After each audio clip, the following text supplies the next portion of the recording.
Alright, so sorry there's no light here, but we got a 1911 Colt Defender 45 ACP, and nobody is here at the range.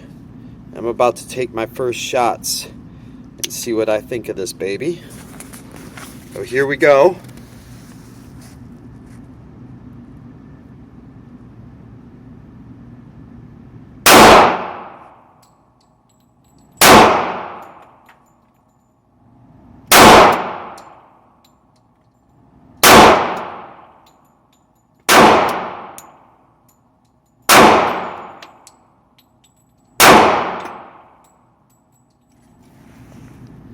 Not bad. Not a bad shooter at all. Got a little bit of kick, but I definitely have to say it's a nice shooter, it's a nice gun, and I like it. Colt Defender 1911. Colt Defender, and yeah, I use this as a pocket carry. Put this actually in my pocket, and this sticks out a little bit. But anyway, only 1911 that I know of. Well, I guess there's another one, but the only popular 1911 that I know of that you could fit in your pocket, and it's light enough and not too big, although there could be some better options depending on your goals, I guess. But 24 ounces unloaded, overall length of 6.75 inches, or we'll say 6 3/4 inches, height of 5.125 inches, width of 1.25 inches, capacity 7+1. Here's my +1.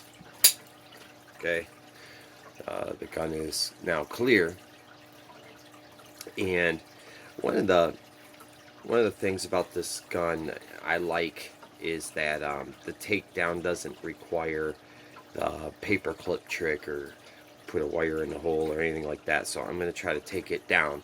Not that it's it's not the easiest gun to take down. I like this also because it has this cool little horse symbol here. It's got the Novak sight cut.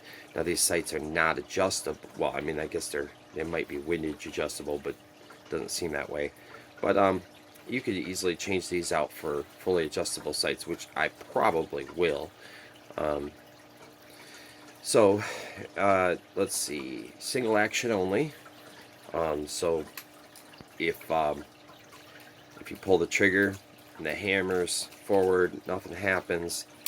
The hammer's back, it will drop it, and then of course the gun will cycle, and thereafter you don't need to mess with it. So most people carry it cocked and locked, meaning that you're going to put one in the chamber and then you're going to flip that safety on and you're going to carry it like that.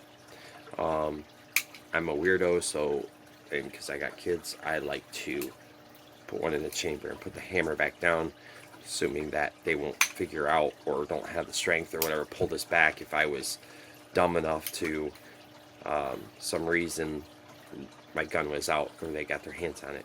But anyways, that's beyond the scope of this video. What I want to do is I want to do a takedown of this.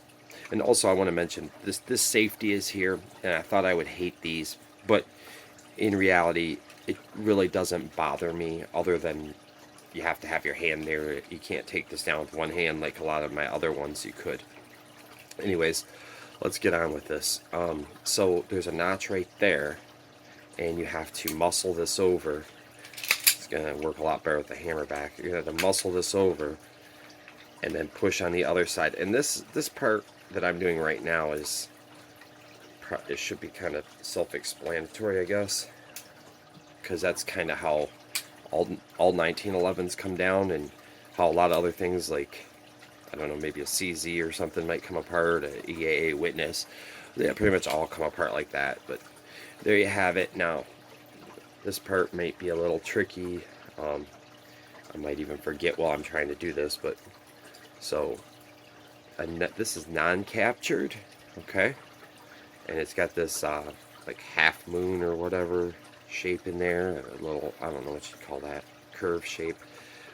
There's a bushing right here that just pops out with your fingers, and it's also got that, I guess that's where it rides against the barrel, and the barrel has a, well, it just goes out the front, but you got to push this forward first, okay? So it has this little link on it, it goes forward and back.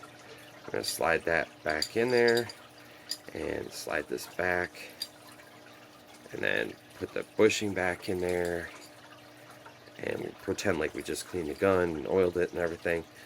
Push this back there, and then we got to get inside the rails. We're going to line that up, and I'm going to look through that hole, and I'm looking for that linkage, okay? And